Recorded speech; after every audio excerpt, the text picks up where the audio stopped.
तो दोस्तों, मैं कामरान खान स्वागत करता हूं आप सभी का आपके YouTube channel Kamran sir Jhansi में। दोस्तों, आज मैं सॉल्व करवाने जा रहा हूं 18 फरवरी का मैथ का टेस्ट पेपर, जो कि आप टीचमेंट ऐप पर डेली सुबह 11 बजे लाइव टेस्ट दे सकते हो। और जो लोग अभी तक मुझसे टीचमेंट ऐप पर नहीं जुड़े हैं, वो डिस्क्रिप्शन में लिंक दी हुई है, डिस्क्रिप्शन में लिंक पर क्लिक करके आप मुझसे जुड़ सकते हो और डेली सुबह 11 बजे टेस्ट को अटेंड कर सकते हो, जिसका सॉल्यूशन दोस्तों मैं यूट्यूब पर प्रोवाइड कराता हूं।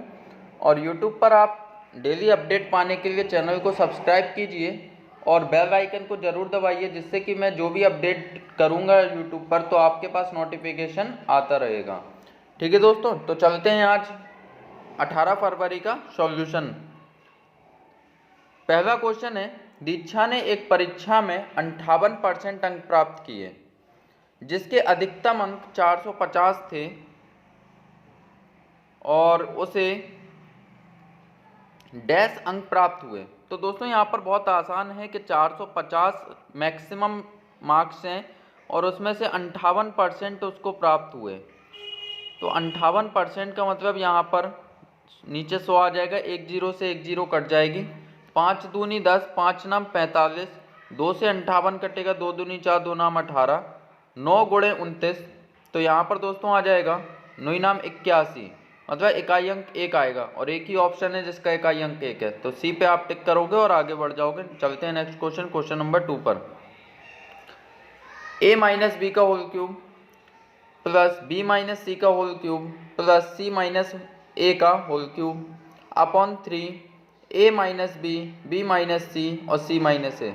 दोस्तों, अगर क्यूब 3 बार बन रहा है ऊपर, तो यहाँ पर आप एक फॉर्मूला याद रखिए, A cube plus B cube plus C cube. अगर इस तरह की कंडीशन हो रही है तो आप चेक करोगे कि A plus B plus C अगर जीरो होगा तो A cube plus B cube plus C cube का जो मान होगा ना, वो होगा 3ab। ठीक है, तो यहाँ पर आप ऊपर देख रहे हो a माइनस बी का क्यूब, तो आप इसको मान लो कि a कैपिटल A, इसे b और इसे c। तो इस तरह से अगर इसे a माना a माइनस बी के होल क्यूब को, तो a का क्यूब बीच में लगा है प्लस b का क्यूब प्लस c का क्यूब, तो a cube plus b cube plus c cube बन गया वही कंडीशन। तो आप क्या चेक करोगे, इन तीनों को जोड़कर, तो a minus B plus B minus C plus C minus A. अब दोस्तों, प्लस का ए माइनस का ए कट गया, प्लस का सी माइनस का सी प्लस का बी माइनस का बी, सब कुछ कट गया, कितना बचा, जीरो। अगर जीरो बचता है तो यहाँ पर हो जाएगा 3abc। तो ए क्या माना था हमने, ए माइनस बी को, तो ए माइनस बी। फिर बी किसे माना था, बी माइनस सी को, और सी किसे माना था, सी माइनस ए को। तो 3abc अपॉन, आप देख रहे हो कि नीचे भी वही है, a माइनस बी, फिर ब्रैकेट में है b माइनस सी, फिर ब्रैकेट में है c माइनस ए। सब कुछ कट जाएगा ऊपर नीचे, तो क्या आ जाएगा, 1 आ जाएगा, ऑप्शन नंबर ए। चलते हैं नेक्स्ट क्वेश्चन, क्वेश्चन नंबर 3 पर। निम्नलिखित में से कौन सा भिन्न 5/9 के बराबर नहीं है। दोस्तों, 5/9 के बराबर ना होने का मतलब है कि जब हम इनको सिंपलेस्ट फॉर्म में करेंगे, जैसे कि 105/198, इसे काटें, ये कट जाएगा 3 से, 8 9 17 और 18 कट जाएगा, ये 3 से, 3 तिरका 9, बचा 1, 3 पंचे 15, यहाँ पर 3 से काटे, 3 6 18, बचा 1, 3 6 18, 35/66 आ रहा है। इसका सिंपलेस्ट फॉर्म दोस्तों, अब ये और किसी से नहीं कट रहा, तो 35/66 एक सिंपलेस्ट फॉर्म हो गया इसका। और देखो, अगर इसको हम काटें 4 से, तो 4 दूनी 8, ये 0 हो गया, 4 तिया 12, 2 बच्चे 4 6 24, 2 ही धाम 20, और 2 से फिर कटेगा ये 18 बार, 2 से फिर कटेगा 5 बार, 2 से फिर कटेगा 9 बार, तो 5/9 बन गया ना। तो दोस्तों, जब हमने देखा कि ए ऑप्शन 35/66 है, जो कि 5/9 नहीं बना रहा, तो यही हमारा बराबर नहीं है। बाकी देखो, ये 5/9 बी ऑप्शन में बन गया। इसी तरह से आप इसमें काटोगे, सी ऑप्शन है 8 5 40, 8 नाम 72, सी ऑप्शन में भी 5/9 के बराबर हो रहा। और इसी तरह से आप डी ऑप्शन को काटोगे, 5 25 और 5 नाम 45, 5/9 हो रहा सभी में। तो सिर्फ और सिर्फ ए ऑप्शन में नहीं हो रहा है, तो वही हमारी 5/9 के बराबर नहीं है। चलते हैं next question, question number 4। Question number 4 दोस्तों, ग्रुप डी में पूछा हुआ क्वेश्चन है, रेलवे ग्रुप डी में, और काफ़ी हार्ड सवाल रहा है उस शिफ्ट का। चलिए देखते हैं कैसे आपको करना है इस क्वेश्चन को। मैं पूरा आपको समझा दे रहा हूँ। लिखा हुआ है, मान लीजिए अल्फा और बीटा समीकरण A X square plus B X plus C बराबर 0 के और बाई और डेल समीकरण P X square plus Q X plus R बराबर 0 के मूल हैं, और D1 D2 इनके सापेक्षिक विविक्तिकर हैं यदि अल्फा बीटा गामा और डेल्टा समीकरण समांतर श्रेणी में हैं। तो D1, दोस्तों यहाँ पर थोड़ा सा करेक्शन करिए, D1 अपॉन D2 यहाँ पर डिवाइड में है, अपॉन D2 का मान ज्ञात करना है। तो देखते हैं कैसे करना है। इन्होंने एक पॉइंट कहा है कि ये कैसे हैं, समांतर श्रेणी में है। जो अल्फा बीटा गामा और डेल हैं ये समांतर श्रेणी में है। तो समांतर श्रेणी का मतलब अगर हम लिखें इनको अल्फा बीटा गामा और डेल्टा, ये समांतर श्रेणी में है, मतलब प्रत्येक दो पदों का अंतर जो होगा वो समान होगा। समांतर श्रेणी का मतलब यही तो होता कि अगर हम अल्फा माइनस बीटा करें तो ये बराबर होगा गामा माइनस डेल्टा के। ठीक है, समांतर श्रेणी जैसे कि एक मैं एग्जांपल आपको दे दूं कि अगर 2 है, 4 है, 6, 8 ये समान अंतर पर कोई श्रेणी लिखी हुई है तो ये समांतर श्रेणी होती है। जैसे कि अगर हम 2 में से 4 को घटाएंगे, 2 माइनस 4 बराबर होगा 6 माइनस 8 के, तो 2 में से 4 जाएगा तो माइनस के 2 बचेगा, और यहाँ पर भी माइनस के 2। तो दोस्तों ये बराबर हो रहा ना। तो इसी तरह से समांतर श्रेणी, ये इस क्वेश्चन में कह रहे हैं कि समांतर श्रेणी में है, तो इसका मतलब है पहले और दूसरे का जो अंतर होगा वो तीसरे और चौथे के अंतर के बराबर होगा। इतनी सी बात आपको समझ में आ गई। आगे चलते हैं। अब लिखा हुआ A X square plus B X plus C, तो यहाँ से समीकरण दिया हुआ है A X square plus B X plus C बराबर 0। इसकी आप द्विघात समीकरण के स्टैंडर्ड समीकरण से तुलना कराओगे तो a बराबर आ जाएगा A X square plus B X plus C. जब आप तुलना कराओगे तो a बराबर स्मॉल a, कैपिटल B बराबर स्मॉल b और c बराबर c हो जाएगा। ठीक है, तो अगर D1 आप निकालो, क्योंकि विविक्ति का D1 दिया हुआ है, D1 होता है दोस्तों बी स्क्वायर माइनस के 4ac, तो ये आ जाएगा D1। और यहाँ से आप इस समीकरण से मूलों का योग निकाल दो, अल्फा प्लस बीटा मूलों का योग जो कि होता है माइनस के b अपॉन ए, तो माइनस के b अपॉन ए हो जाएगा। और मूलों का गुणनफल निकाल दो, अल्फा इंटू बीटा जो कि होता है c अपॉन ए। ठीक है दोस्तों, यहाँ से मूलों का गुणनफल और मूलों का योगफल ये हमने निकाल दिया। अब चलते हैं सेकंड समीकरण पे, जो कि दिया हुआ है हमारा P X square plus Q X plus R बराबर 0। तो यहाँ से P X square plus Q X plus R बराबर 0।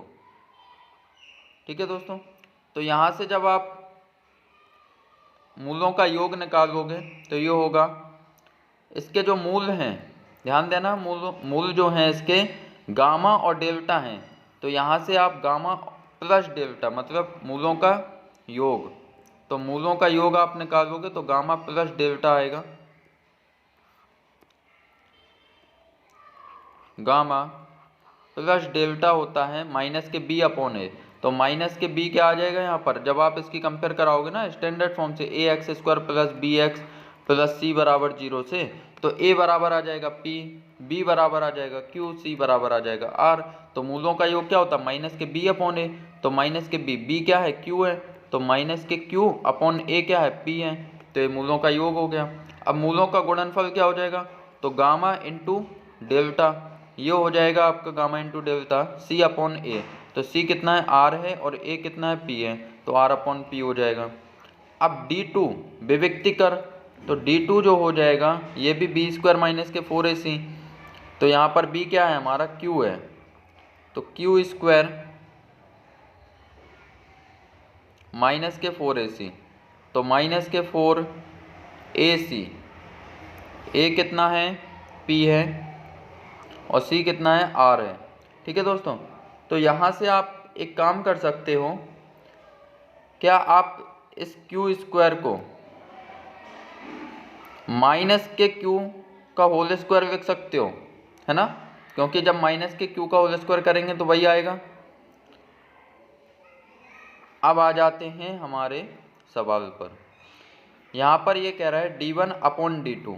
अगर हम d1 अपॉन d2 कर दें, d1 अपॉन d2, तो यहाँ से हो जाएगा आपका जो d1 का मान आया था, d1 का मान है b स्क्वायर माइनस के 4ac, तो d1 का मान है b स्क्वायर माइनस के 4ac और d2 का मान है माइनस के क्यू स्क्वायर और माइनस के 4pr, माइनस के क्यू स्क्वायर और माइनस के 4pr। दोस्तों अब देखना यहाँ से ट्विस्ट आएगा क्वेश्चन में, कैसे आप इसको सॉल्यूशन पर ले जाओगे, इस बात को आपको समझना है। आप यहाँ पर ऐसा करिए कि इस b स्क्वायर को माइनस के b का होल स्क्वायर लिखिए, माइनस के 4ac अपॉन माइनस के q का होल स्क्वायर माइनस के 4pr। यहाँ से दोस्तों आप ऐसा करिए, ऊपर आप गुणा और भाग करिए a का, 1 से गुणा और a से भाग,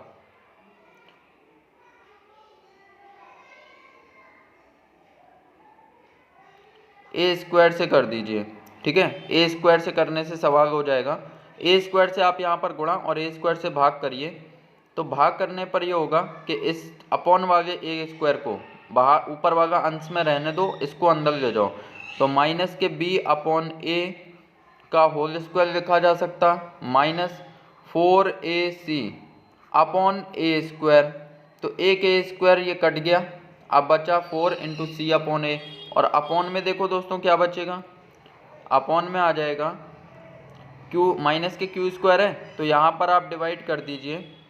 ये क्या देखकर हम कर रहे हैं, ये हम कर रहे हैं इनका गुणनफल और योगफल को देखकर, तो यहाँ से योगफल और गुणनफल बन जाएगा, r अपॉन पी बनाना है, तो r अपॉन पी जब ही आएगा जब हम यहाँ से गुणनफल में से p 4pr है, तो यहाँ से p हटा दें, मतलब p अपॉन में चाहिए, तो आप p का गुणा और भाग कर दो, इस इक्वेशन में p स्क्वायर का गुणा और p स्क्वायर से भाग कर दो।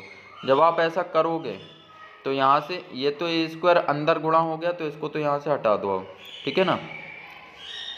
अब p स्क्वायर का भी जब अंदर गुणा होगा तो इसको लिखा जा सकता है माइनस के q अपॉन p का होल स्क्वायर। यहाँ से दोस्तों अब इसको हटा दो, ये अंदर जा रहा है ना, अंदर गुणा हो रहा है, तो यहाँ से हट जाएगा, अंदर आ जाएगा माइनस के 4pr अपॉन p स्क्वायर, तो एक स्क्वायर से एक p कट जाएगा, बचेगा नीचे p।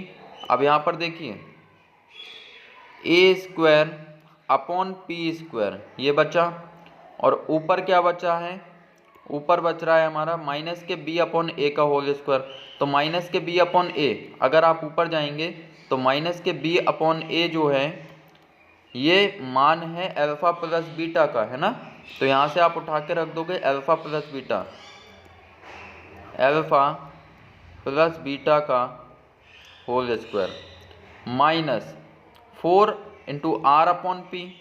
आर अपॉन पी दोस्तों यहाँ से आप देखोगे ये पहले ऊपर वाले क्वेश्चन को देख लो, 4c अपॉन ए, तो c अपॉन ए जो है ये है अल्फ़ा इंटू बीटा का मान, अल्फ़ा इंटू बीटा का मान है c अपॉन ए, तो यहाँ पर आप रख दोगे alpha into beta 4 into alpha into beta, ठीक है, अपॉन यहाँ पर अब हो जाएगा, नीचे वाले को सॉल्व करेंगे,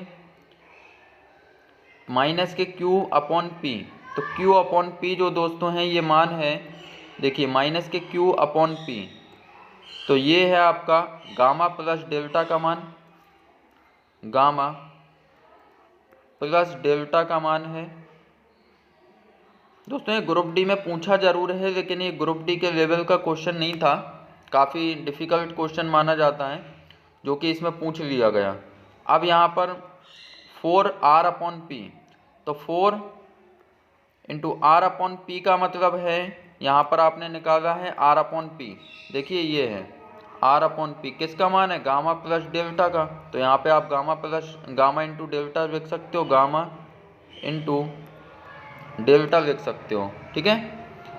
अब यहाँ पर जब आप इसका स्क्वायर ओपन करोगे, मैं पूरे स्टेप आपको करके बता रहा हूँ, a² / p² alpha square plus beta square plus 2 beta, ये हो जाएगा दोस्तों स्क्वायर ओपन होने के बाद, माइनस के 4 बीटा अपॉन यहाँ पर गामा का स्क्वायर प्लस डेल्टा का square plus 2 gamma delta minus के 4 गामा डेल्टा, ठीक है। अब यहाँ से देखिए 4 बीटा में से 2 बीटा माइनस हो जाएंगे तो कितना बचेगा, माइनस के 2 बीटा। तो a²/p², और यहाँ पर हो जाएगा आपका α² प्लस बीटा स्क्वायर, और 4 में से 2 जाएंगे तो माइनस के 2 बीटा, तो ये बन जाएगा अपना अल्फ़ा माइनस बीटा का होल स्क्वायर अपॉन, सेम यहाँ पर नीचे होगा gamma square plus delta square plus 2 gamma delta minus 4 gamma delta. तो 4 में से 2 गामा डेल्टा माइनस हो जाएंगे तो माइनस के 2 गामा डेल्टा बचेगा ना, तो यहाँ पर हो जाएगा आपका गामा माइनस डेल्टा का होल स्क्वायर, ये फॉर्मूला बन जाएगा। अब दोस्तों यहाँ पर आप ध्यान दीजिए, अल्फ़ा माइनस बीटा और गामा माइनस डेल्टा, ये हम ऊपर आपको बता चुके थे, जो कि समांतर श्रेणी में हैं, तो ये दोनों बराबर हैं। अल्फ़ा माइनस बीटा बराबर है गामा माइनस डेल्टा, जो भी अल्फ़ा माइनस बीटा का मान आएगा वो मान होगा गामा माइनस डेल्टा के बराबर। तो ये जब दोनों बराबर हैं तो यहाँ से ये कट हो जाएंगे, दोनों बराबर थे, तो d1 अपॉन d2 की जो वैल्यू आई वो आ गई a²/p², ठीक है दोस्तों।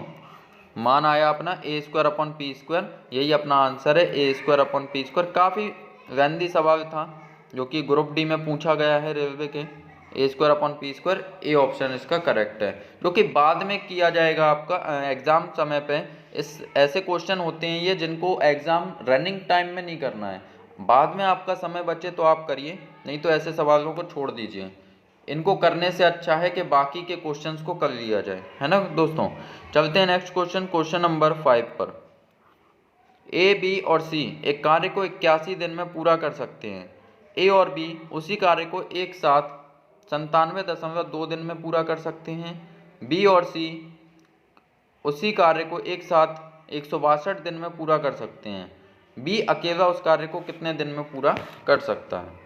दोस्तों लिखते हैं ए प्लस बी प्लस सी। यहाँ पर डेटा ऐसा दिया हुआ है ना कि आपको सॉल्विंग में दिक्कत आएगी। अगर आसान डेटा दिया होता तो आप आसानी से इस क्वेश्चन को कर लेते, कुछ नहीं है इस क्वेश्चन में, आसान सा है, लेकिन बस डेटा ऐसा दिया कि 97.2, है ना। तो ए प्लस बी उसी कार्य को 97.2 दिन में करेंगे, और बी और सी उसी कार्य को 162 दिन में पूरा करते हैं, ठीक है। तो हम निकाल लेते हैं टोटल वर्क आखिर है कितना।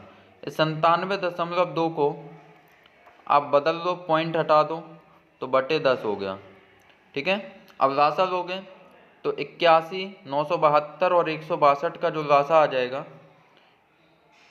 81, 972 और 162,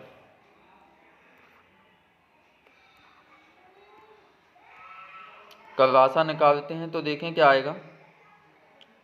9 से काट दें सभी को तो 9 नाम 81, 9 कम 9, 9 8 72, और 9 कम 9 बचा 7, तो 9 8 72। फिर 9 से कटेगा 9 कम 9, 9 कम 9 और 1 बचा, 9 दूनी 18, 9 दूनी 18। अब ये कट जाएगा 2 से, तो 1 6 और 1, तो 9 नाम 81 और 81 गुणे 12। तो यहाँ पर आपका जो लासा आ रहा है 81 गुणे 12 आ रहा है, इसको हटा देते हैं। तो 81 गुणे 12। अब 81 से 81, अगर ए बी सी तीनों मिलकर 81 दिन में उसको पूरा कर रहे हैं, 81 गुणे 12 काम को, तो एक दिन में कितना करेंगे, भाग दे दो आप, तो एक दिन में 12 काम करेंगे ए बी सी मिलकर। अगर ए और बी मिलकर 972/10 दिन में 81 गुणे 12 काम कर रहे हैं, तो एक दिन में कितना करेंगे, तो आप भाग दे दो। 81 गुणे 12 काम करते हैं 972/10 दिन में, तो ये कटेगा, ये 10 जाएगा ऊपर, तो 81 गुणे 12/972 और गुणे 10 ऊपर आ गया, तो ये कट जाएगा। 9 नाम 81, 9 एकम 9 और 9 8 72, 9 से फिर काटेंगे इसको, 9 एकम 9, 9 दूनी 12, 9 दूनी 18 और 12 बार कट गया, 12 से 12 गया तो 10 बार, तो यहाँ पर आ गया 10 दिन। अगर ये 972/10 दिन में 81 गुणे 12 काम कर रहा था, तो एक दिन में करेगा 10 काम ए और बी मिलकर। अब दोस्तों यहाँ पर बी और सी मिलकर 162 दिन में 81 गुणे 12 काम करते हैं, तो एक दिन में कितना करेंगे, तो आप भाग दे दो। 81 गुणे 12/162, तो 81 दूनी 162, 2 से 12 कटा 6 बार। दोस्तों सिर्फ डेटा ऐसा दिया हुआ है उन्होंने कि आपको कैलकुलेशन करनी पड़ेगी। अगर ये डेटा आसान होता, छोटी छोटी संख्याएं होती, तो आपको कैलकुलेशन मन में कर सकते थे, ठीक है ना। अब देखिए ए बी सी तीनों मिलकर 12 काम कर रहे हैं एक दिन में, और ए और बी 10 काम कर रहे हैं, और बी और सी 6 काम कर रहे हैं। तो यहाँ से हम ऐसा करें कि अगर टोटल में से हम ए प्लस बी को हटा देते हैं, क्योंकि हमसे पूछा है कि बी अकेला उस कार्य को कितने दिन में पूरा कर सकता है, तो यहाँ से हम ए प्लस बी का अगर ए प्लस बी प्लस सी में से हटा देंगे, 12 में से हटाएंगे, तो सी करेगा एक दिन में 2 काम। अगर दोस्तों यहाँ से हम बी प्लस सी का हटा दें, 12 में से बी प्लस सी कर रहे हैं 6 काम, तो ए करेगा यहाँ पर 12 में से 6 गए तो 6 काम। अब दोस्तों सी कर रहा है 2 काम, ए कर रहा है 6 काम, टोटल है 12 काम। 12 काम कर रहे हैं एक दिन में तीनों मिलकर, तो 6 2 8, बचा कितना 4, तो बी कर रहा है 4 काम। तो इस तरह से 4 के हिसाब से काम टोटल है 81 गुणे 12, तो 4 के हिसाब से उसको जो समय लगेगा, 4 तिया 12, 3 का गुणा कर दो तो 3 एकम 3, 3 अठे 24, 243 दिन उसको लग जाएंगे। बी को पूरा करने में 243 दिन लग जाएंगे, ऑप्शन नंबर सी। चलते हैं नेक्स्ट क्वेश्चन, क्वेश्चन नंबर 5 पर। 9 और 12 के लिए तीसरा अनुपातिक क्या है।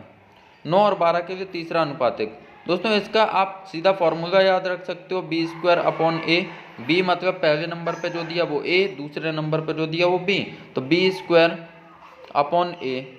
3 तिरका 9, 3 चौके 12, 3 चौके 12, 4 चौके 16, इसका करेक्ट आंसर है सी। लेकिन आप इसे बना भी सकते हो कि तीसरा अनुपातिक पूछा है, तो 9 अनुपाते 12 समानुपाते 12 अनुपाते x, तो यहाँ पर 9 गुणे x, 9x इक्वल टू 12 गुणे 12, तो x का मान निकालना है, तो 12 गुणे 12 बटे 9, 3 तिरका 9, 3 चौके 12, 3 चौके 12 और 4 चौके 16 आ जाएगा।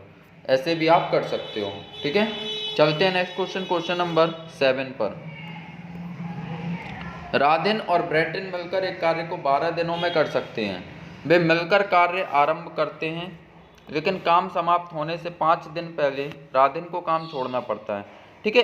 देख लेते हैं कि अगर राधिन को हम आर से लिखेंगे और ब्रैटिन को बी से। राधिन प्लस ब्रैटिन दोनों मिलकर अगर काम करते हैं तो 12 दिन में काम को करते हैं, ठीक है। M1D1 आप लोगों ने पढ़ा होगा, M1D1 इंटू M2D2, इसी को हम बराबर रखते हैं। पहले M1D1, तो M1 कितने राधिन है और ब्रैटिन है, ये मिलकर 12 दिन में कर रहे हैं, बराबर M2 कितना है कि 5 दिन पहले राधिन को काम छोड़ना पड़ता है, और टोटल काम 15 दिन में समाप्त हो रहा है। तो अगर 15 दिन में समाप्त हो रहा है और वो 5 दिन पहले छोड़ रही है राधिन, तो राधिन ने किया कितने दिन, 10 दिन काम। प्लस अब ब्रैटिन तो शुरू से काम कर रहे हैं ना, उन्होंने तो नहीं छोड़ा, तो ये पूरे 15 दिन ब्रैटिन काम कर रहे हैं। इस तरह से काम होता है, जो कि दोनों तरफ काम बराबर हो जाएगा, M1D1 इंटू बराबर M2D2। यहाँ से आप 12 का अंदर गुणा करा लो, तो 12R प्लस 12B बराबर 10R प्लस 15B। यहाँ से आप इनका रेशियो निकाल लोगे राधेन और ब्रेटिन का, तो 12R में से 10R यहाँ के घटेगा तो बचेगा 2R। ये 12R वहाँ 15 से घटेगा, ब्रेटिन ब्रेटिन दोनों साइड है ना, तो 15 से 12 घटेगा तो आ जाएगा 3 गुणे ब्रेटिन। तो राधेन और ब्रेटिन का आप निकालोगे अनुपात, राधेन और ब्रेटिन का अनुपात जो हो जाएगा 3/2 हो जाएगा। अब दोस्तों यहाँ पर हमें बताना है कि इस कार्य को समाप्त करने में कितने दिन लगेंगे अगर ब्रेटिन अकेला कार्य करता है। तो ब्रेटिन अगर अकेला काम करेगा तो यहाँ से हम निकालें कि काम है कितना। अगर राधेन प्लस ब्रेटिन मिलकर उस काम को 12 दिन में कर रहे हैं और उसी काम को ब्रेटिन अकेले करेगा 2 के हिसाब से, तो कितने दिन लग जाएंगे डी। तो यहाँ से आप सभी की वैल्यू पुट करा दो। तो राधेन है 3, ब्रेटिन है 2, 3 + 2 × 12 बराबर 2 गुणे डी निकालना है दिन, 2 × 12। तो यहाँ पर 3 + 2 5, 5 × 30, तो ब्रेटिन को लग जाएंगे 30 दिन। ठीक है, एक तो ये तरीका था आपका इस सवाल को करने का, और दूसरा एक शॉर्टकट की बात कर लेते हैं, कैसे आप इस पर शॉर्टकट लगा सकते हो। यहाँ पर कह रहे हैं कि राधेन और ब्रेटिन मिलकर 12 दिनों में उस काम को कर सकते हैं। तो राधेन प्लस ब्रेटिन मिलकर 12 दिन में कर सकते हैं, लेकिन काम समाप्त होने से 5 दिन पहले राधेन छोड़ देते हैं। तो राधेन ने काम छोड़ दिया 5 दिन पहले और काम हो रहा है पूरे 15 दिन। तो 15 और 12 ऐसा नंबर मानो जो 15 और 12 से कट रहा हो। तो 15 चौके 60 और 12 पंचे 60, तो मतलब 60 ऐसा नंबर है जो दोनों का मल्टीपल है ना। अगर दोनों मिलकर 12 दिन में 60 काम कर रहे हैं तो ये टोटल वर्क आ गया कि टोटल जो वर्क है वो 60 है, मान के चलो। तो अगर 12 दिन में 60 काम किया जा रहा है राधेन और ब्रेटिन के द्वारा, तो एक दिन में कितना करेंगे? 5 काम। एक दिन में 5 काम कर रहे हैं। तो अब क्या क्या पॉसिबिलिटी हो सकती है देखें जरा, कि अगर राधेन मान के चलो 1 काम करेगा तो ब्रेटिन 4 काम करेगा, है ना। राधेन 2 करेगा तो यहाँ पर ब्रेटिन 3 करेगा। अगर राधेन 3 करेगा तो ब्रेटिन 2 करेगा। अगर राधेन 4 करेगा तो ब्रेटिन 1 करेगा। यही तो संभावनाएं हैं, है ना। अब यहाँ पर देख लेते हैं बराबर रख के कि अगर टोटल काम हमने 60 माना है, तो राधेन जो कर रहा है, राधेन 10 दिन काम कर रहा है ना, क्योंकि टोटल 15 दिन कर रहा है और 15 में से 5 दिन पहले उसने छोड़ दिया, तो 10 दिन काम कर रहा है। अगर राधेन की वैल्यू हम माने ये 2 और 3, तो राधेन अगर 2 काम कर रहा है और ब्रेटिन कर रहा है टोटल 15 दिन के हिसाब से 3 काम कर रहा है। ठीक है, तो यहाँ पर आप रखोगे कि 10 दूनी 20 और 15 तिया 45, जो कि हो रहा है 65, और जबकि टोटल काम है 60। तो ये ऑप्शन अपना गलत है। तीसरा ऑप्शन ले, इसको लेकर देखें 3 और 2 को। अगर दोस्तों राधेन कर रहा है 3 काम, तो 10 दिन तक काम कर रहा है राधेन, तो 3 काम करेगा तो 10 दिन में 30 काम कर देगा, प्लस ये कर रहा है 15 काम और 1 दिन में 2 कर रहा है अगर ब्रेटिन, तो 15 दूनी 30, 30 और 30 कितना हो गया? 60। ये 60 टोटल वर्क के बराबर हो गया। तो ऑप्शन नंबर ये तीसरा अपन ले सकते हैं। और ब्रेटिन का बताना है तो ब्रेटिन 1 दिन में 2 कर रहा है, तो टोटल करना है 60 काम, तो 60 को 2 के हिसाब से करेगा तो 30 दिन में कर देगा।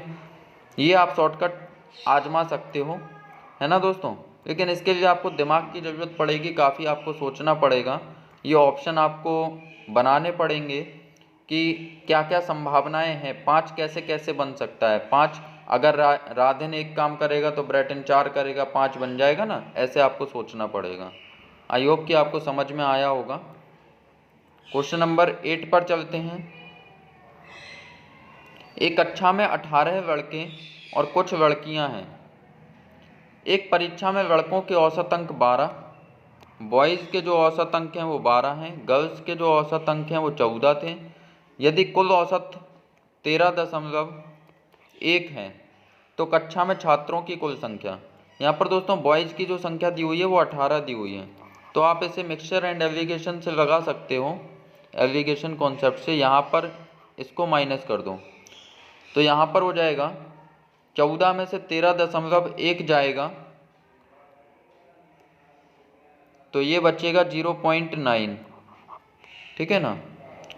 और यहाँ पर आपका हो जाएगा कि 12 में से नहीं जाएगा तो 13.1 में से 12 आप घटा दो तो यहाँ पर आ जाएगा 1.1, ठीक है।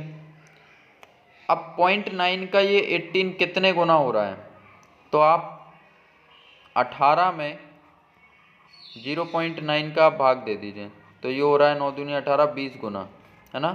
तो यहाँ पर भी आप 20 गुना कर दीजिए तो 11 दूनी 22 और एक जीरो आ जाएगा तो यह हो जाएगा, एक जीरो आ जाएगा तो यहाँ पर पॉइंट लग जाएगा तो 22 आएगा इसका आंसर। तो ये 22 हो गया, गुणा करोगे आप 1.1 में 20 का तो 22 आ जाएगा, ठीक है। अब यहाँ से उसने पूछा है कि कुल छात्रों की संख्या, टोटल कितने विद्यालय में थे, तो 18 और 22 कितना हो जाएगा, 40 हो जाएगा। इनको आप जोड़ोगे 8 और 2 10 की 0, एक हासिल, एक और 2, एक और एक 2 और 2 4, 40 छात्र हो जाएंगे उस विद्यालय में, ठीक है दोस्तों। उस कक्षा में टोटल 40 विद्यार्थी हो गए। तो ऑप्शन नंबर ए इसका करेक्ट होगा। चलते हैं नेक्स्ट क्वेश्चन, क्वेश्चन नंबर 9 पर। यदि L का मतलब प्लस है, M का मतलब माइनस है, N का मतलब गुणा है, P का मतलब भाग है, तो इक्वेशन को सॉल्व करना है। तो 7N 12L 48P 4M और ये 6।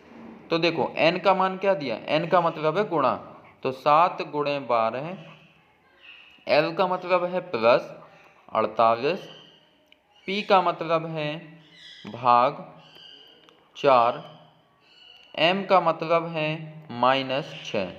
तो यहाँ पर आप रख दो सभी का, 12 छिंग मत 12 सत्य 84 हो गया। यहाँ पर गुणा करने पर प्लस 4 का 48 में भाग दोगे तो 12 बार जाएगा और फिर माइनस के 6, तो पहले आप जोड़ लो, 4 2 6, 8 और 1 9, 96 में से 6 जाएगा तो आपका करेक्ट आंसर होगा 90। बी ऑप्शन आपका करेक्ट है। चलते हैं नेक्स्ट क्वेश्चन, क्वेश्चन नंबर 10 पर। सिंधु 20 सही 2/3 किलोमीटर की दूरी 7 सही 3/4 घंटे में पैदल तय करती है, तो उसने प्रति घंटे कितनी किलोमीटर की दूरी तय की। दोस्तों बताना है प्रति घंटे, और प्रति घंटे निकालना है मतलब चाल बराबर दूरी बटे समय होता है। प्रति घंटा जो तय की गई दूरी होती है वो उसकी स्पीड कही जाती है। तो चाल बराबर दूरी बटे समय, दूरी है 20 सही 2/3, इसे आप फ्रैक्शन में कन्वर्ट करो तो 20 या 60 और 2 62/3 किलोमीटर। इसमें भाग देना है किसका, चाल बराबर दूरी बटे समय होता ना, तो समय है 4 7 28 और 3 31, 31/4 घंटे। अब भाग को आप बदलो गुणा में, तो 62/3 गुणे 4/31, भाग को गुणा में बदलते हैं तो संख्या पलट जाती है। 31 दूनी 62 और 2 चौके 8/3, 3 दूनी 6, 2/2 सही 2/3 आपका करेक्ट आंसर हुआ ऑप्शन नंबर दिल्ली, ठीक है। चलते हैं नेक्स्ट क्वेश्चन, क्वेश्चन नंबर 11। 20 पुरुष किसी काम को 10 दिन में ख़त्म करते हैं, ठीक है। 20 पुरुष हैं, M1 D1 आप लगाओगे, 20 मैन हैं जो कि 10 दिन में काम को ख़त्म करते हैं, जबकि 12 महिलाएं, 12 W फॉर वुमेन, ये 10 दिन में ख़त्म करती हैं। तो 10 से 10 कट जाएगा, इसे आप काट दो, 4 पंचे 20 और 4 तिये 12। तो M1 M और W में, मैन और वुमेन में रेशियो जो आएगा वो आ जाएगा 3/5 का, ठीक है दोस्तों। मैन और वुमेन में रेशियो आ गया 3/5 का। अब यहाँ से आप किसी भी एक इक्वेशन को उठा लो, या तो 20M × 10 या 12W × 10, किसी को भी एक को उठा लो। आप उठा लो मैन को 20M × 10 और इसको रख दो बराबर जिसको पूछा है। यदि 15 पुरुष और 6 महिलाएं उस काम को करती हैं, तो 15 पुरुष बराबर 15 पुरुष और 6 महिलाएं उस काम को करती, तो कितने दिनों में उस काम को कर देती, मतलब D का गुणा कर दो कितने दिन, M1 D1 बराबर M2 D2 हमने लगा दिया। तो यहाँ से M की वैल्यू जो है इसको आप पुट करो, M बराबर है 3, m बराबर है 3 और w बराबर है 5। तो 20 गुणे 3 गुणे 10 बराबर 15 गुणे 3 प्लस 6 गुणे 5, w की जगह 5 रखा जाएगा, गुणे d की वैल्यू आपको फाइंड करनी है। तो यहाँ से आपका हो जाएगा 20 गुणे 3 गुणे 10 बराबर 15 तिया 45 और 6 पंचे 30। तो ये हो गया आपका 45 और 30 75 गुणे डी। तो इसको आप काट लो। अगर हम यहाँ पर 5 से काटें तो 5 एकम 5, 2 बचे 5 25 और 5 चौके 20, 5 तिया 15 और 5 दूनी 10, 3 से 3 कट गया तो बचा कितना, डी बराबर आ गया आपका 8 दिन। तो करेक्ट आंसर हुआ आपका 8 दिन। आई होप कि आपको समझ में आ रहा होगा दोस्तों। ये सेट पेपर है और इसमें आपको थोड़ा सा जल्दी सोचना पड़ेगा, है ना।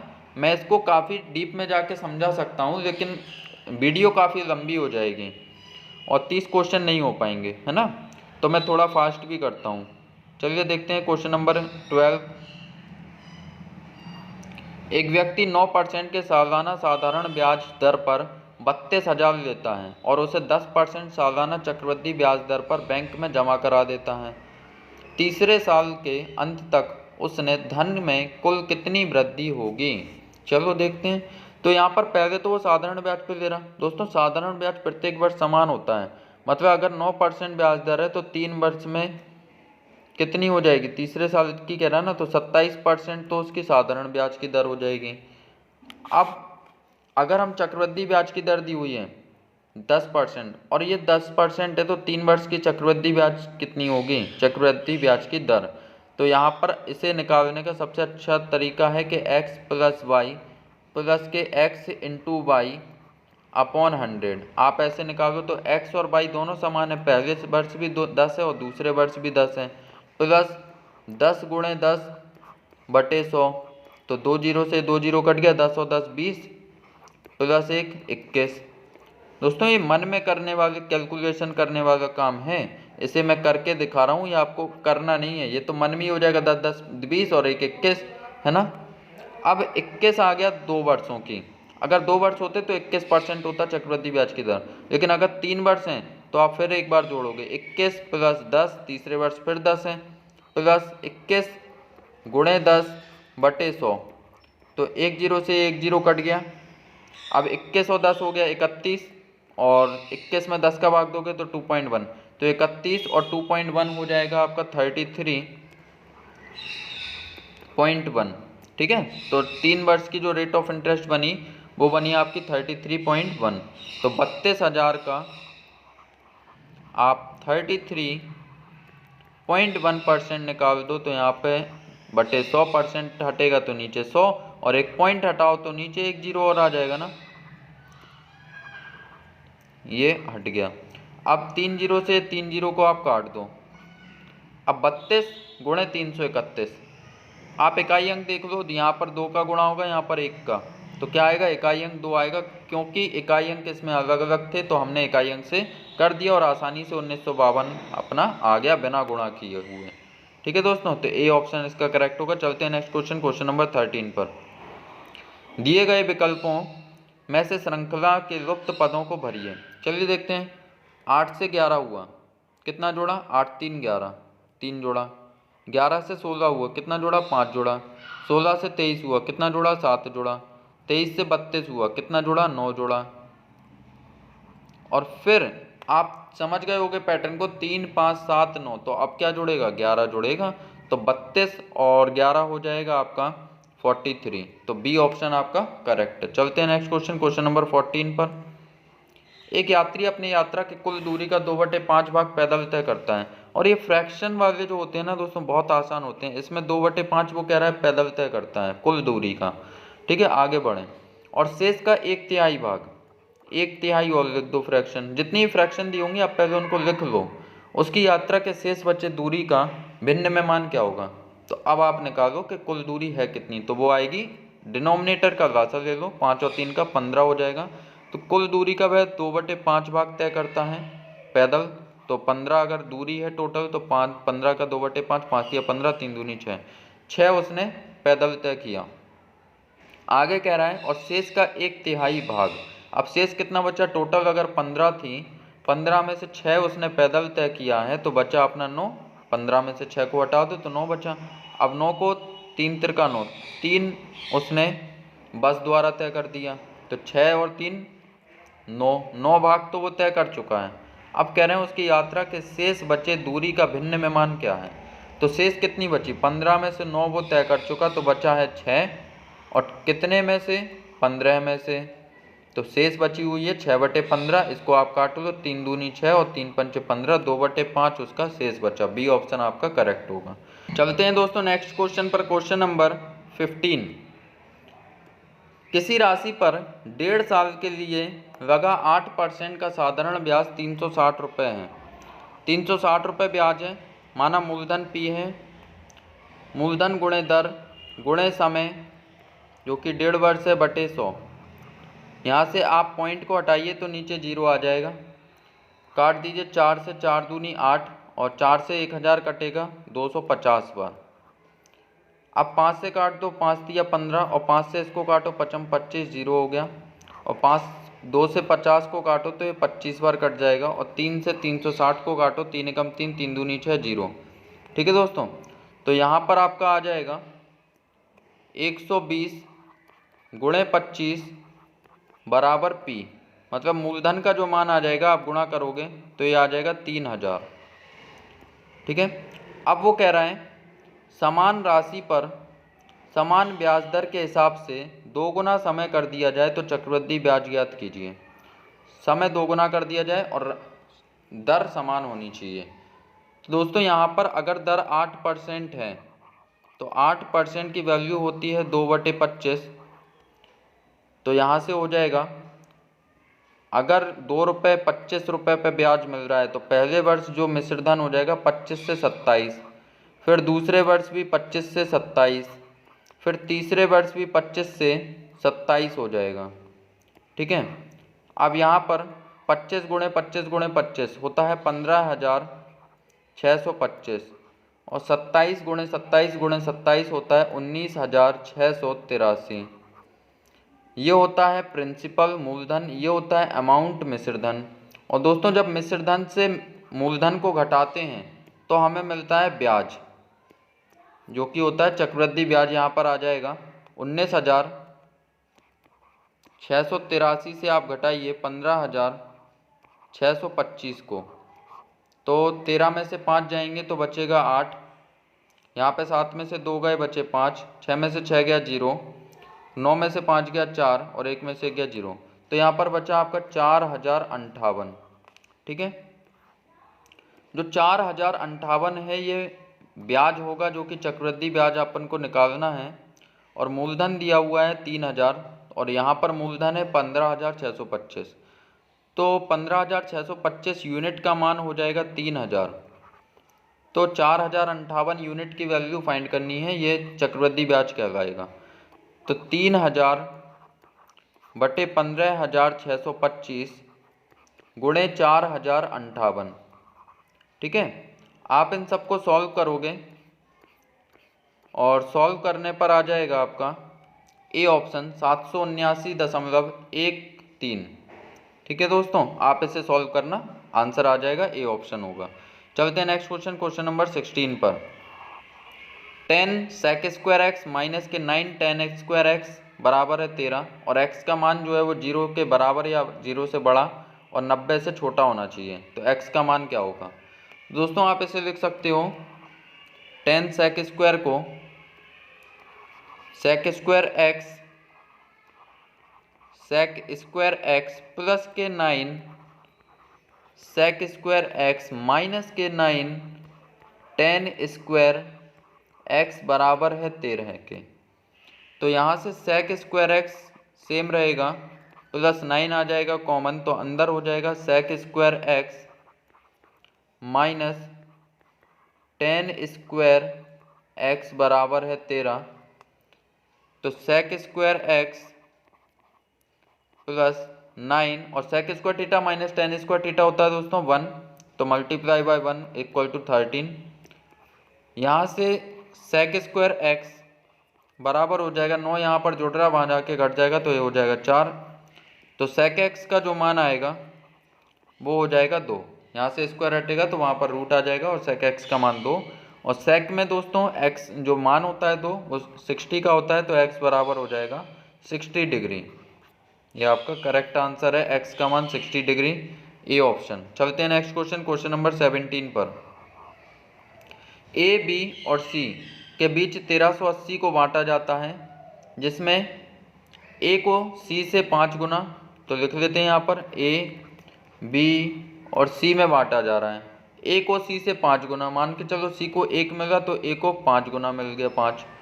बी को सी से 5/3 गुना, ठीक है, बी को सी से 5/3 गुना, तो अगर सी 1 है तो बी को 5/3 कर दो। अब यहाँ पे फ्रैक्शन बन गई, तो आप एक काम किया करो कि फ्रैक्शन का यहाँ पर 1 है नीचे, इसके नीचे 1 मान सकते हैं, सबका लसागु लो तो 3 आ जाएगा ना, सब में 3 का गुणा करा दो। इससे क्या होगा, भिन्न खत्म हो जाएगी हमारी। ये क्यों कराते हैं, क्योंकि हमारी कैलकुलेशन आसान हो जाए। तो 5 तिया 15, 3 से 3 कटा, ये 5 बचा, और यहाँ पर 3 एकम 3, तो अनुपात बना ए का 15, बी का 5 और सी का 3, और तीनों को मिलाकर ए बी सी के बीच 1380 बांटे गए, और यहाँ पर तीनों का मिला दें तो कितना बन रहा है, 15 5 20 3 23, ठीक है ना। तो 23 यूनिट की जो वैल्यू होगी वो दी हुई है 1380, और 1 यूनिट का जो मान होगा वो हो जाएगा 23 छिक्के 138, तो 1 यूनिट बराबर आप भाग दे दोगे 23 का तो ये आ जाएगा 60 बार। 1 यूनिट का मान हो गया 60। आपको बताना है कि सभी का अलग अलग कितना बांटा है, तो 1 यूनिट 60 के बराबर है, तो 15 यूनिट का मान 15 छिक्के 90, 900 हो जाएगा।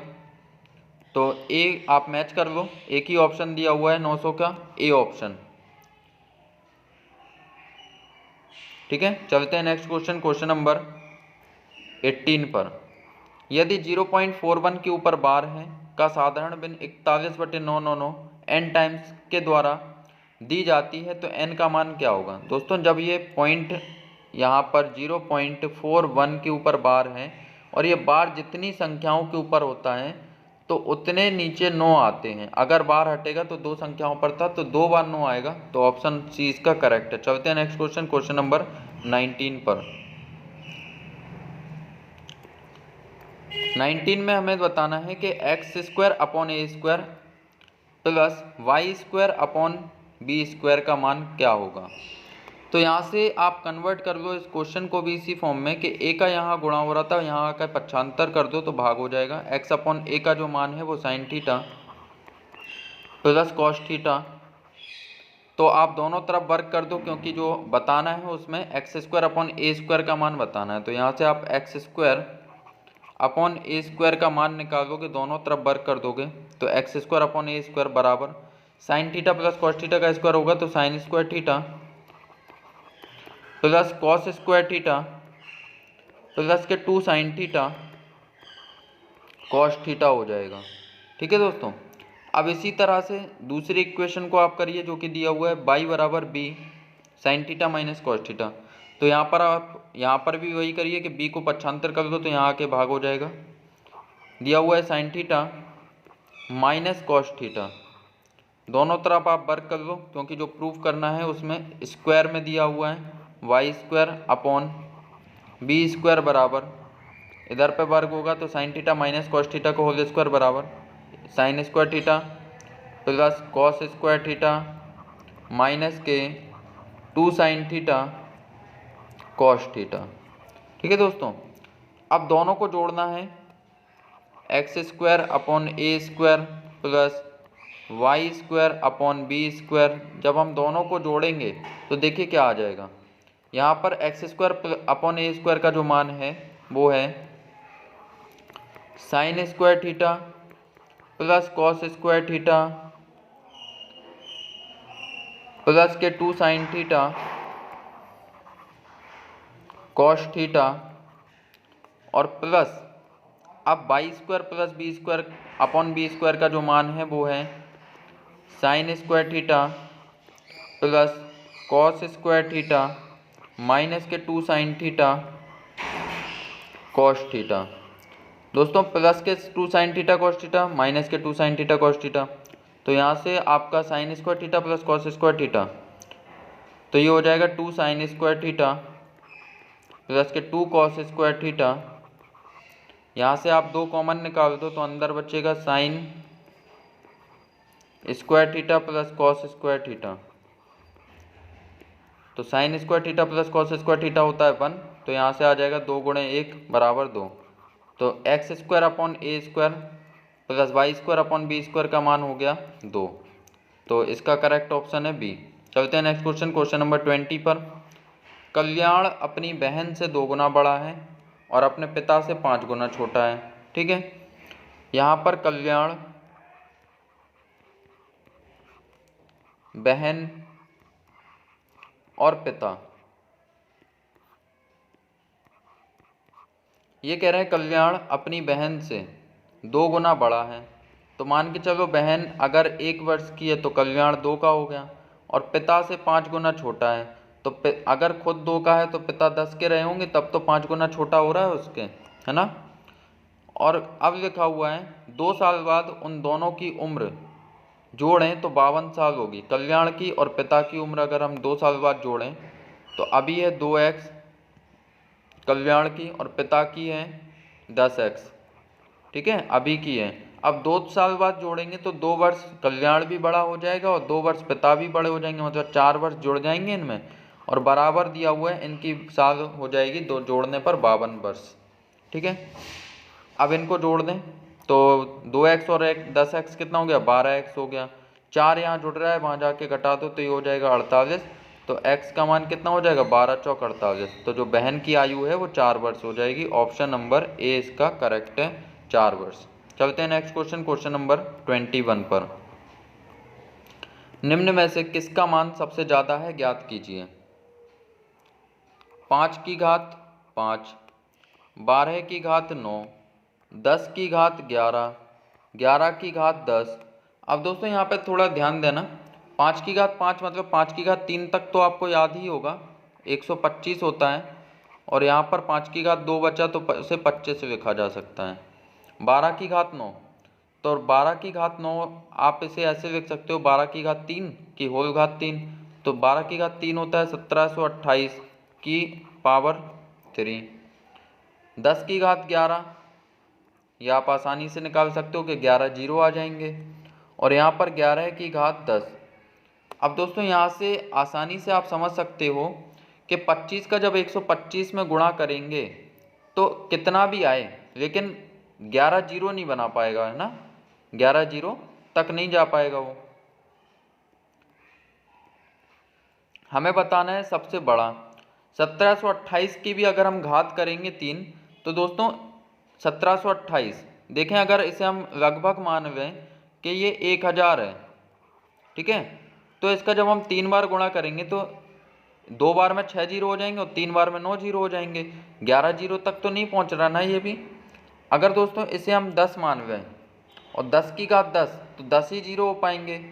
तो कोई भी आपका 11 जीरो नहीं बना रहा, तो सबसे बड़ा कौन हुआ, 10 की घात 11। सी ऑप्शन आपका करेक्ट होगा, 10 की घात 11 सबसे बड़ा है। चलते हैं नेक्स्ट क्वेश्चन, क्वेश्चन नंबर 22 पर। खिलौनों की बिक्री से कुल आय 38,72,000 प्राप्त हुई। किस प्रकार के खिलौनों से सबसे कम आय प्राप्त हुई। तो दोस्तों सबसे कम देखिए कहाँ पर लिखा हुआ है, 5% सबसे कम है। तो 38 लाख निकालना नहीं है, सिर्फ बताना था, तो आप सीधा कह सकते हो कि सबसे कम जो हुई है वो एक्टिविटी टॉयज से हुई है। Activity toys option number Bombay, 5% सबसे कम हुई है। चलते हैं नेक्स्ट क्वेश्चन, क्वेश्चन नंबर 23। वर्तमान में ब्रैटन की आयु 18 वर्ष है, जबकि उसके चचेरे भाई की आयु 7 वर्ष है। ठीक है, वर्तमान में 18 वर्ष ब्रैटन की है, चचेरे भाई की 7 वर्ष है। कितने वर्षों में ब्रैटन की आयु उसके चचेरे भाई से 1.5 गुना हो जाएगी। तो दोस्तों बताना है कितने वर्ष बाद ब्रैटन की आयु 1.5 वर्ष होगी अपने चचेरे भाई से। तो मान लो x वर्ष बाद होगी, तो x वर्ष बाद जो ब्रैटन होगा 18 प्लस x वर्ष का हो जाएगा, और जो उसका चचेरा भाई होगा 7 प्लस x वर्ष का होगा, लेकिन ये 1.5 गुना हो जाएगी ना, तो बराबर कर रहे हैं तो इसका 1.5 गुना कर दो। ब्रैटन तो ऑलरेडी 1.5 गुना है ना, तो अगर हम चाचा के जो लड़का है चचेरा भाई उसकी भी 1.5 गुना कर दें तो दोनों की आयु बराबर हो जाएगी। अब यहाँ से आप निकालोगे कि 18 प्लस एक्स बराबर 1.5 का जब आप 7 में गुणा करोगे तो 7 एकम 7 और 7 का आधा हो जाएगा आपका 3.5, तो ये हो जाएगा आपका 10.5 प्लस 1.5 का एक्स में कर दो तो 1.5 हो जाएगा ये। अब आप घटा दो तो 18 में से 10.5 यहाँ आके घटेगा, 18 माइनस 10.5 बराबर 1.5 में से 1 एक्स जाएगा तो ये बचेगा 0.5 एक्स। ठीक है दोस्तों, अब यहाँ पर ये हो जाएगा आपका 7.5 घटाने पर, और 0.5 का x में गुणा हो रहा है तो यहाँ आके भाग हो जाएगा 0.5 का, तो x बराबर 75/5, 5 से काट दो 75 को तो ये हो जाएगा 5 कम 5 2 बचा 55 25, 15 वर्ष x का मान आ गया 15 वर्ष। तो 15 वर्ष बाद ब्रैटन की आयु अपने चचेरे भाई की 1.5 गुना हो जाएगी। चलते हैं नेक्स्ट क्वेश्चन, क्वेश्चन नंबर 24 पर। 1156 को दो व्यक्तियों के बीच 13 और 21 के अनुपात में विभाजित किया जाता है। वह व्यक्ति जिसे अधिकतम भाग प्राप्त हुआ उसे कितना प्राप्त हुआ दोस्तों बताना है, कितना हिस्सा प्राप्त हुआ। तो बड़ा भाग तो 21 वाला होगा ना, लेकिन 13 और 21 के भाग में बांटा, जोड़ लो इनको कि कितना बट रहा है, 3 और 1 4, 2 और 1 3, 34 भाग बांटा है। तो 34 यूनिट का मान 1156 दिया हुआ है, आप भाग दे दो 1156 में 34 का, तो 1 यूनिट का मान आ जाएगा कि 1 यूनिट की वैल्यू कितनी है। अगर 34 हिस्सा बांटा है तो 1 यूनिट का मान कितना होगा। 17 से काटें, 17 दूनी 34, 17 से इसको काट दें, 17 छिक्के 102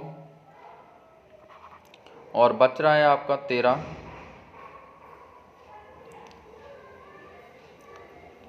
17 अट्ठे 136 और 2 से ये कटेगा तो 2 तिया 6, 2 चौके 8, 34 ही आ रहा है दोस्तों। तो अधिकतम भाग प्राप्त हुआ 21, तो 34 में आप 21 का गुणा करा दो तो 21 चौके 84 की 4, 8 हासिल, 21 तिया 63, 63 और 8 हो जाएगा 71, तो 714 इसका करेक्ट आंसर है, ऑप्शन नंबर सी। चलते हैं नेक्स्ट क्वेश्चन, क्वेश्चन नंबर 25 पर। एक वर्गाकार प्लेट जिसकी प्रत्येक भुजा 7 सेंटीमीटर है। एक वर्गाकार प्लेट दोस्तों इस तरह से कोई वर्गाकार प्लेट है और के प्रत्येक कोने से 0.25 सेंटीमीटर क्षेत्रफल का एक वर्ग काटा जाता है। प्रत्येक कोने से एक वर्ग काट दिया इस तरह से, ये प्रत्येक कोने से काटा गया है। बाकी बचे भाग को कट के साथ मोड़कर एक घनाव बनाया जाता है। इस खुले शीर्ष वाले घनाव का आयतन क्या होगा। दोस्तों जब ये जो काटा गया भाग है ये वर्गाकार है और 0.25 इसका क्षेत्रफल है, तो इसकी भुजा क्या होगी। ए स्क्वायर बराबर दिया हुआ है 0.25, तो ए का मान क्या हो जाएगा अंडर रूट ऑफ 0.25 जो कि होगा 0.5 के बराबर।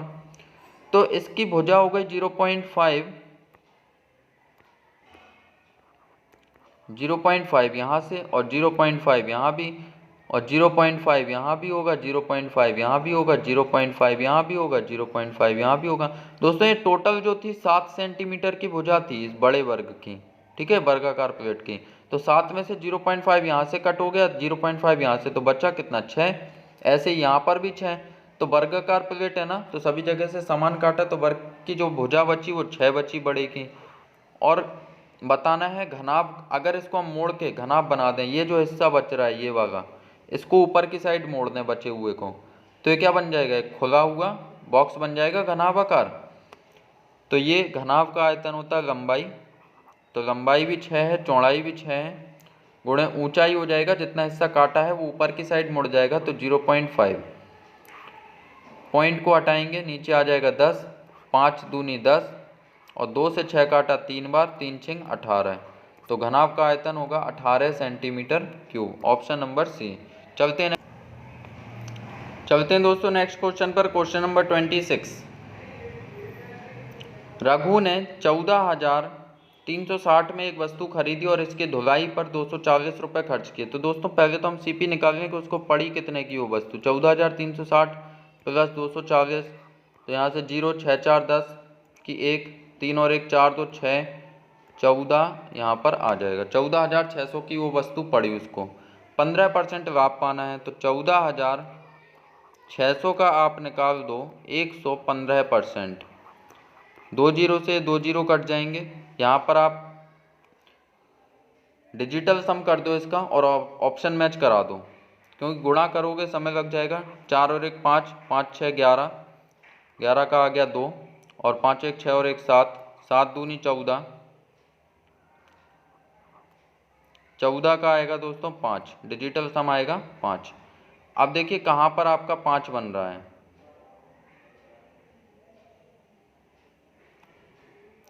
तो पहले ऑप्शन पे चेक करें, 1 6 7 8, 8 5 13 का तो 4 आ रहा है, तो ए ऑप्शन नहीं होगा। दूसरा ऑप्शन चेक करें, 1 6 7 7 7 14, और 9 को तो कट कर दो, 14 का बन रहा है 5, बी ऑप्शन बन रहा है आपका। सी ऑप्शन चेक करें तो 1 6 7 8 7 15 का तो 6 आ रहा है, तो ये भी नहीं हो सकता। 1 6 7 ये भी नहीं होगा, तो एक ही ऑप्शन होगा बॉम्बे। ठीक है दोस्तों, तो चलते हैं next question, question number 27। x ज्ञात करने के लिए निम्नलिखित समीकरण को हल करें। तो यहाँ पर आपको x का मान ज्ञात करना है, तो आप x माइनस 2 का होल स्क्वायर बराबर माइनस का 36 है, तो बराबर में प्लस का 36 हो जाएगा पक्षांतर होके। अगर यहाँ से आप स्क्वायर हटाओगे तो बराबर में क्या आ जाएगा, x माइनस 2 बराबर 6 आ जाएगा, है ना, स्क्वायर रूट आ जाएगा 36 का। तो x बराबर यहाँ पे माइनस 2 हो रहा है, तो वहाँ जाके जुड़ जाएगा, x बराबर आ जाएगा 8 प्लस के 8, ए ऑप्शन। चलते हैं नेक्स्ट क्वेश्चन, क्वेश्चन नंबर 28 में कह रहे हैं सेक की power 4 theta minus sec square theta. तो यहाँ से दोस्तों आप सेक स्क्वायर थीटा कॉमन निकाल दो, तो अंदर आ जाएगा sec square theta -1 equal to 3। तो यहाँ से सेक स्क्वायर थीटा -1 होता है आपका टेन स्क्वायर थीटा, तो sec square theta into tan square theta बराबर है 3। तो सेक स्क्वायर थीटा बराबर होता है 1 plus ten square theta, 1 plus ten square theta, और मल्टीप्लाई में है टेन स्क्वायर थीटा बराबर में 3। तो अंदर आप गुणा करा दो टेन स्क्वायर थीटा का, टेन स्क्वायर थीटा का 1 में होगा तो हो जाएगा ten square theta plus ten square theta का टेन स्क्वायर थीटा में होगा तो 10 की पावर 4 थीटा बराबर 3। तो यही अपन को निकालना था कि टेन स्क्वायर थीटा प्लस 10 की पावर 4 थीटा तो बराबर में 3। आप आगे पीछे लिख सकते हो, जोड़ने में कोई दिक्कत नहीं है। आप 10 की पावर 4 थीटा को यहाँ लिख दो तो भी वही आएगा, 10 की power 4 theta plus ten square theta बराबर 3। ठीक है दोस्तों, तो ऑप्शन आपका होगा ए ऑप्शन इसका करेक्ट है 3। चलते दोस्तों नेक्स्ट क्वेश्चन, क्वेश्चन नंबर 29 पर। किसी हॉल में उपस्थित लोगों में से 7/9 उपलब्ध कुर्सियों में से 9/13 भाग पर बैठे हैं और शेष लोग खड़े हैं। यदि 28 खाली कुर्सियां हैं तो कितनी कुर्सियां खाली होती यदि हॉल में प्रत्येक व्यक्ति बैठा होता। तो चलिए दोस्तों, यहाँ पर कहा है 9/13 भाग पर बैठे हैं, तो यहाँ पर कुर्सियों की संख्या मान लेते हैं कि एक भाग। जब भी आपसे कहा जाए परसेंटेज में कोई बात, तो आप हमेशा 100% मानोगे। अगर भाग में बात हो रही है, जैसे 2/3 भाग, 7/9 भाग, 9/13 भाग, तो आप भाग में माना करो उस वस्तु को एक भाग टोटल। ठीक है दोस्तों, तो इस प्रश्न में अपन से बात हो रही है भाग के बारे में कि 9/13 भाग पर बैठे हैं, तो मान के चलो कुर्सियाँ पूरी एक भाग हैं, एक भाग में से 9/13 भाग पर बैठे हैं, तो खाली कुर्सियाँ कितनी हो गई। आप 13 में से 9 घटाओगे तो 4/13 भाग, ये कुर्सियाँ खाली हो गई, जो कि दिया हुआ है 28 के बराबर। प्रश्न में कहा है 28 कुर्सियाँ खाली हैं, तो 4/13 का मान है 28, तो एक यूनिट का मान कितना हो जाएगा, 4 सत्ते 28, 13 सत्ते 91। तो यहाँ पर आ जाएगा आपका 13 का यहाँ जाके क्रॉस मल्टीप्लाई, तो एक भाग पूरा हो जाएगा। कुर्सियों को हमने माना था कि टोटल एक भाग है, तो एक भाग का मान हो गया 91, मतलब टोटल कुर्सियाँ हो गई 91। अब यहाँ पर कह रहे हैं 7/9 व्यक्ति जो हैं वो उपलब्ध कुर्सियों में से बैठे हैं 9/13 पर। तो 7/9 व्यक्ति बैठे हैं, तो 7/9 का जो मान होगा बैठे हुए व्यक्तियों के बराबर होगा। तो टोटल कुर्सियां हैं 91, 91 के 9/13 भाग पर वो बैठे हैं, तो 13 सत्ते 91, और 7 से आप 7 काट दो तो 9 नाम 81। तो यहाँ से आ जाएगा कि एक भाग हमने पूरा माना था कि 7/9 भाग पर लोग बैठे हैं, तो टोटल एक भाग व्यक्ति थे। जब भी आपसे भाग की बात करेगा तो आप उसको एक भाग मानोगे। ये कौन थे, 7/9 व्यक्ति थे जो बैठे थे, तो एक भाग का मान जो हो जाएगा यहाँ पर 9 का मल्टीप्लाई, तो 9 नाम 81। टोटल जो लोग हो गए वो 81 हो गए। अब वो कह रहे हैं कितनी कुर्सियां खाली होती यदि हॉल में प्रत्येक व्यक्ति बैठा होता। दोस्तों कुर्सियों की संख्या टोटल 91 आई है, और अगर प्रत्येक व्यक्ति बैठा होता तो व्यक्ति हैं 81, कुर्सियां हैं 91, तो 10 कुर्सियां खाली रह जाती ना। तो ए ऑप्शन इसका करेक्ट है। चलते हैं next question, question number 30, and ये लास्ट क्वेश्चन है हमारा। यदि किसी वस्तु पर सरकारी शुल्क की दर वर्तमान से 40% कम कर दी जाए, 40% का मान होता है 2/5, तो 5 से 2 कम कर दी जाए तो कितना बचेगा 3। ये शुल्क की प्राइस है, प्राइस 5 से 3 कर दिया। तो खपत के बारे में पूछा है, खपत में कितने प्रतिशत की वृद्धि करनी होगी ताकि उससे होने वाली आय अपरिवर्तित रहे। दोस्तों जो प्राइस होता है और जो कंजम्पशन होता है आपस में रिवर्स होते हैं। अगर प्राइस 5 से 3 हो गया तो खपत हो जाएगी 3 से 5। तो कितनी बढ़ा देनी चाहिए खपत, तो पहले 3 यूनिट खपत कर रहे थे तो अब 5 यूनिट खपत कर रहे हैं, तो बढ़ गई कितनी 2 यूनिट। तो यहाँ से आप लिखोगे 2 यूनिट कितने पे, 3 पे, गुणे 100, प्रतिशत में चेंज कर दो तो 100 का गुणा 200/3, 200/3 जो कि होता है 66 सही 2/3%। तो ऑप्शन नंबर दिल्ली इसका करेक्ट है। दोस्तों ये हमारे 30 क्वेश्चन आज मैंने 18 फरवरी के आपको सॉल्व करवा दिए हैं। आपने टेस्ट पेपर अगर टीचमेंट ऐप पर नहीं लगाया है तो आप इसको पॉज करके वीडियो को पहले खुद से लगाइए और फिर जाके आप सॉल्यूशन देखिए, है ना दोस्तों। और इसी तरह से अगर आप अभी तक मुझसे टीचमेंट ऐप पर नहीं जुड़े हो तो आप डिस्क्रिप्शन में लिंक दी हुई है, वहाँ से आप जुड़ सकते हो टीचमेंट ऐप पर, और डेली सुबह 11 बजे आप लाइव टेस्ट दे सकते हो। और यदि चैनल को सब्सक्राइब नहीं किया है तो आप जल्द से जल्द सब्सक्राइब कीजिए इसी तरह के डेली लेटेस्ट नोटिफिकेशन पाने के लिए। चलते हैं दोस्तों, कल फिर मिलेंगे 19 फरवरी का टेस्ट पेपर सॉल्यूशन लेकर। Thank you.